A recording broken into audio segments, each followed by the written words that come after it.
blast and conveyed its condolences to the affected families.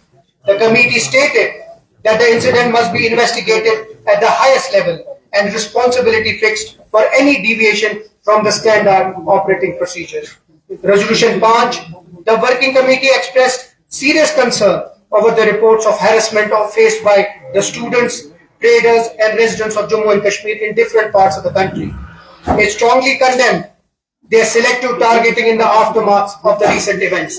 The committee emphasized that the people of Jammu and Kashmir cannot be stereotyped and called upon all the state governments to ensure the safety, dignity and protection of the lives and property of Kashmiris and other residents of Jammu and Kashmir living or working across India.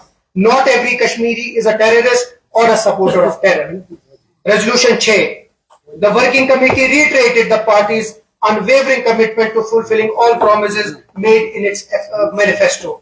और जो आखिरी resolution है, the working committee unanimously reaffirmed its full support to the government led by Mr. Umar Abdullah and urged it to continue fulfilling the aspiration of the people and upholding their dignity. अब आपके पास अगर कोई सवाल हो तो वो आप दें, हमारे जो नायब सदर हैं वो उसका जवाब।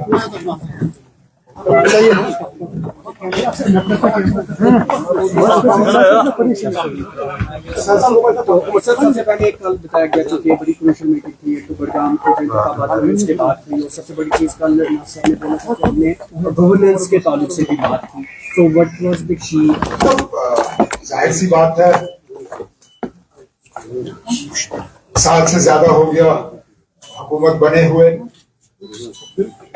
पार्टी की वर्किंग कमेटी है, हाईएस्ट डिसीजन मेकिंग बॉडी है पार्टी की। तो मौजूदा सियासी हालात पे बहस हुई, ऑनरेबल एमएलएज यहाँ पे मौजूद हैं, उनसे फीडबैक लिया गया, पार्टी के जो अहदेदार हैं उनसे हुकूमत की कारकर्दगी के बारे में फीडबैक लिया गया, कई सारे मशवरे उनके तरफ से आए और जैसे मैंने मीटिंग के खात्मे के दौरान अपने साथियों से कहा, जो भी मशवरे तंजीम के तरफ से या ऑनरेबल एमएलएज के तरफ से मिले हैं उन सब पे जो है गौर करके उन पे अमल किया जाएगा।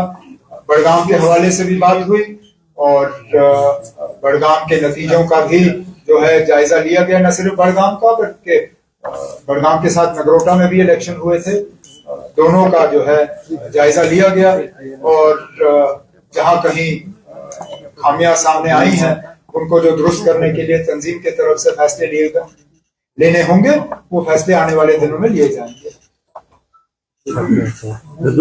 सर, एमपी रूहुल्लाह साहब ने कहा कि 2002 से मैं इस कमेटी का मेंबर रहा हूं, लेकिन मुझे पहली बार ये कमेटी उन लोगों के लिए है जो पार्टी का डिसिप्लिन समझते हैं, ये कमेटी उन लोगों के लिए है जो पार्टी क़यादत के साथ मीडिया के थ्रू बात करना पसंद नहीं करते। और यहाँ पे इस मीटिंग में तमाम वो लोग थे जो पार्टी के डिसिप्लिन के अंदर रह के पार्टी की क़यादत और पार्टी के अहदेदारों के साथ बात करना जानते हैं और समझते हैं। और मुझे हैरानगी इस बात की है कि उस शख्स का ज्यादा फिक्र आपको है बनिस्बत के हमें। सर, क्या वर्किंग कमेटी में कोई बात इस पर हुई थी जो आप कह रहे हैं कि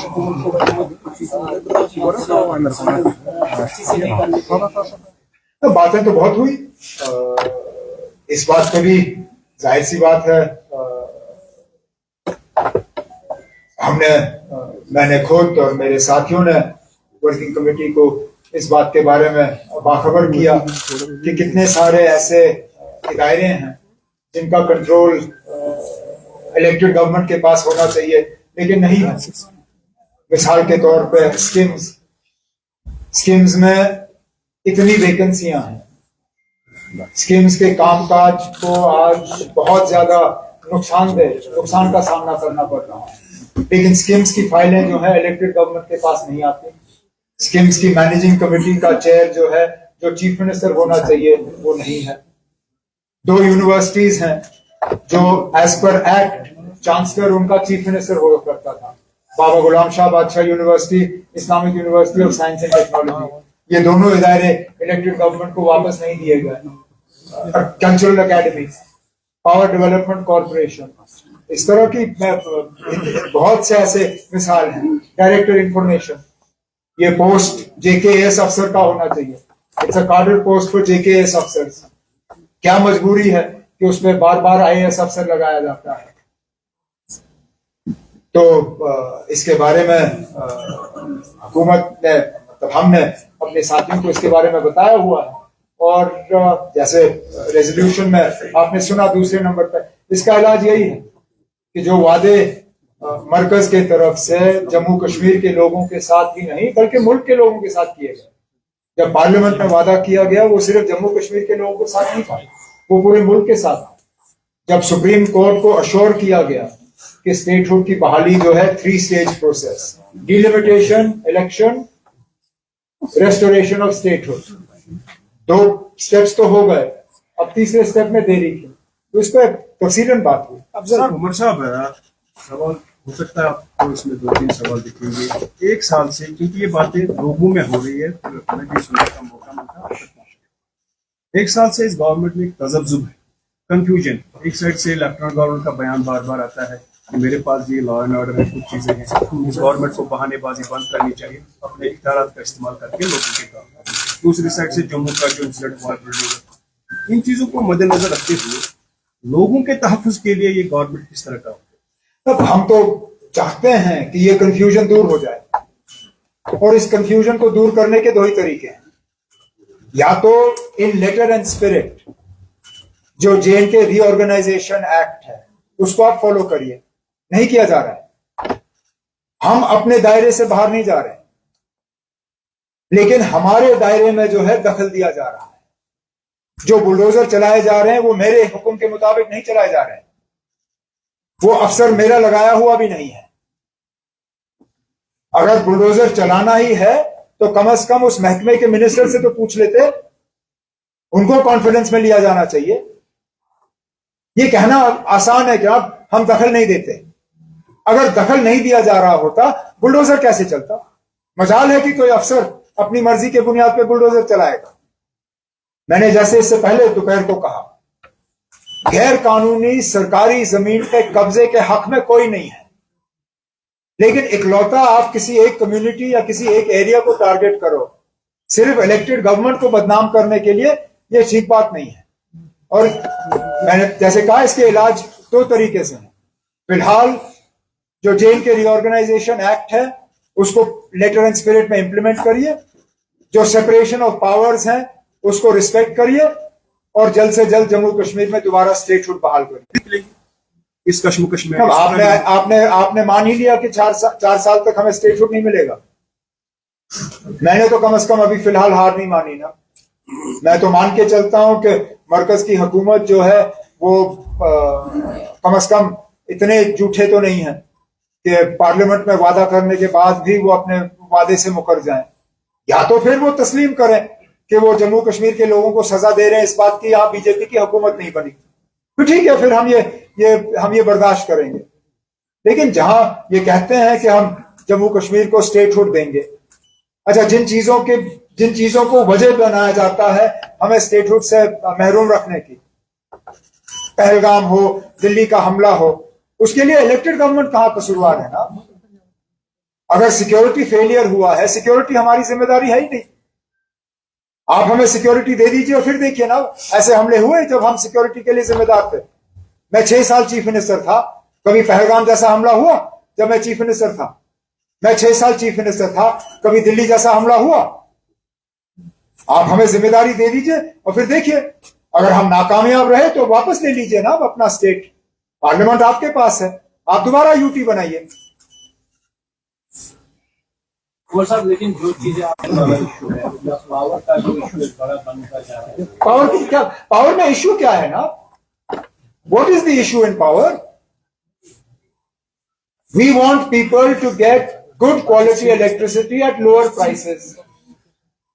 It is an established fact that if you pay your bills honestly, a meter will give you a lower monthly electricity bill than a fixed rate. This is an established fact for poor houses.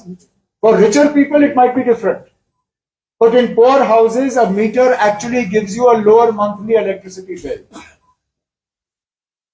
And for us to fulfill our promise of 200 units of electricity, I need people to have meters in their homes, because that's the only way I can measure 200 units. I am constrained of being unable to fulfill this promise because percentage of metering is still far below 50%, which means the majority of the people will not fall within the purview of this 200 units. And as far as reservation is concerned, I have already told you, the cabinet subcommittee report is done, cabinet meeting will be held.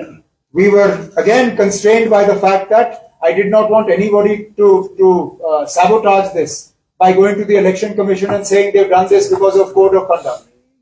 Code of conduct is over, elections are over. Next meeting of the cabinet, the minister concerned will bring the memo to the cabinet and we will discuss it there. मतलब एक burning issue चल रहा है वादी कश्मीर के अंदर। यहाँ पे जो डेलीवेजर से आपने 6 महीने का वक्त उनसे मांगा था सर, लेकिन सिर्फ they are doing the protest right now. तब ये मुद्दा हमारा बनाया हुआ नहीं है, विरासत में हमें ये मुद्दा दिया गया है। हम भी चाहते हैं उसका हल निकले, लेकिन हल वैसा होना चाहिए कल को हम लागू कर सकें।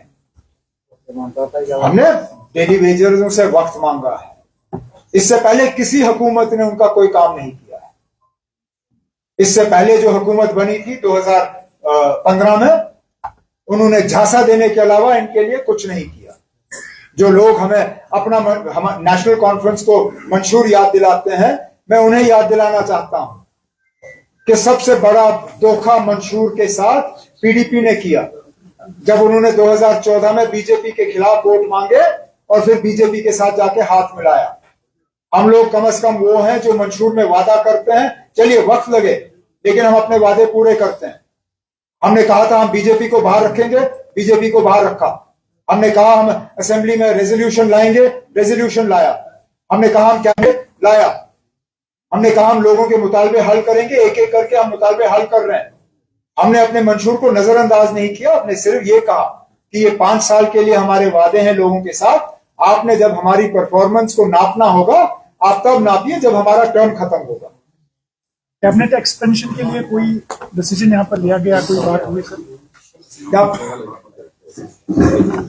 सदर मोहतरम इसमें साथियों के साथ मशवरा करके जैसे इनकी हिदायत होगी, इनकी हिदायत के मुताबिक हम काम करेंगे। Thank you.